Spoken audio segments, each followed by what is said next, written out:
Another thing I want to talk about is in the second chapter. It's called Another Way.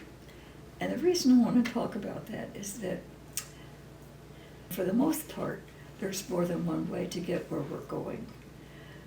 You know, a simple choice that you have to make: which school am I going to go to? Here's this school that if I finish there, I'll get this kind of a job. There's this school that it has such a wider curriculum, and I think that I'm attracted to that. Maybe I want to go there, no matter what kind of job I get. So there's choices laid out for us, and we have to make them. We can't let life happen to us, because we are people loved by God and capable of making choices. So I like to think about Angela's choices. One choice she made very early on was that she would remain a virgin. Now, it would be countercultural today, but in her day, that was really countercultural, that a woman would remain unmarried, because most women who were unmarried were prostitutes, because there were so many wars going on with soldiers coming and going and their camp followers. So they had lots of women with them. But then, in the world that we could talk about, women had two choices. They either became nuns or they became mothers and wives. So you either got married or you went to the convent. There weren't many other choices. So Angela decided on another way. She would remain a virgin, but she would not go to a convent. She would not go behind the wall. She would stay in the world as a consecrated virgin. That was different. In fact, it was so different that many people were scandalized by it. And after Angela died, that really caused a big to-do.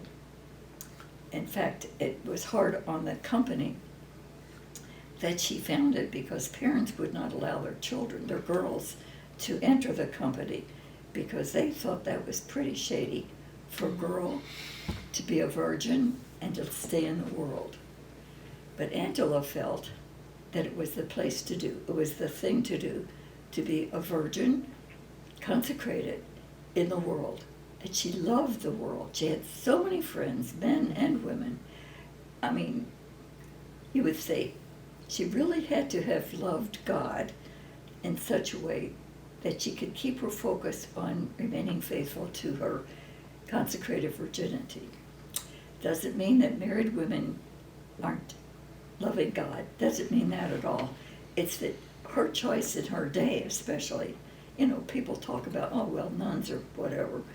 They've heard of them teaching in schools and being available, visible. Not in Angela's day. Nuns were in the cloister, period. You didn't see them. They were behind a wall. Now, there was a lot of corruption there, too, but the idea was that you were safe behind a wall, or you got married and your husband protected you from whatever. But Angela said, there's another way. So we have to say, what about our choices? What do we go through? What happens if I go to this school and not that school? Maybe it doesn't make a great deal of difference, but because you may have a goal in mind, it does make a difference. And your friends may say, why are you going there? Go over here, it's much more fun. And you may say, no, that's not what I'm after. But it's like, you have to know what you're after when it comes to choosing a school. Certainly, if you're going to choose a way of life, that I will remain single. I know a lot of single women who chose to be single because that's what they wanted. They didn't want a man in their life. They didn't dislike men, but they didn't feel called to get married.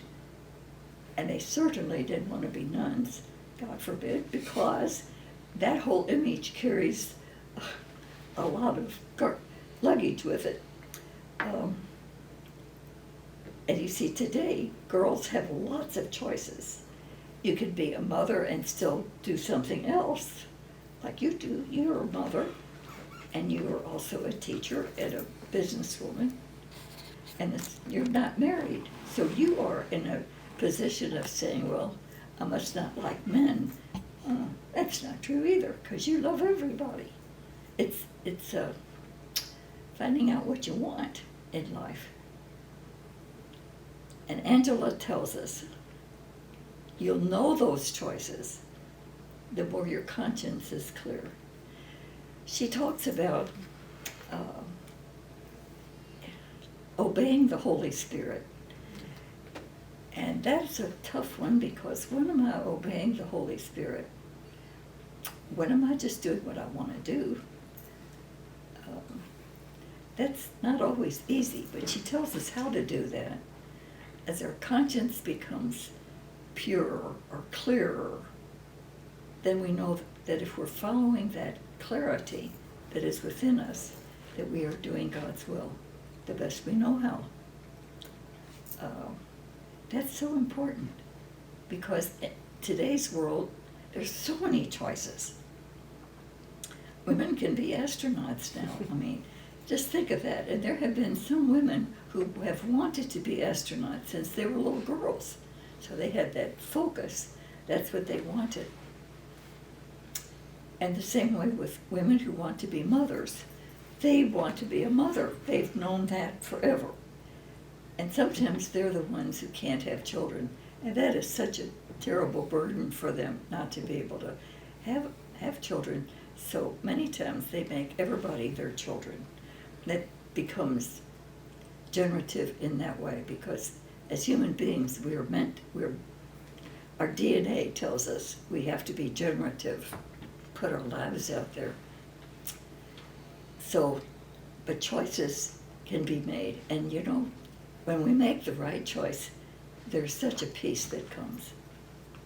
And when we make the wrong choice, there's something that niggles in the back of our heads and says, this isn't fit or something, then we have to make another choice.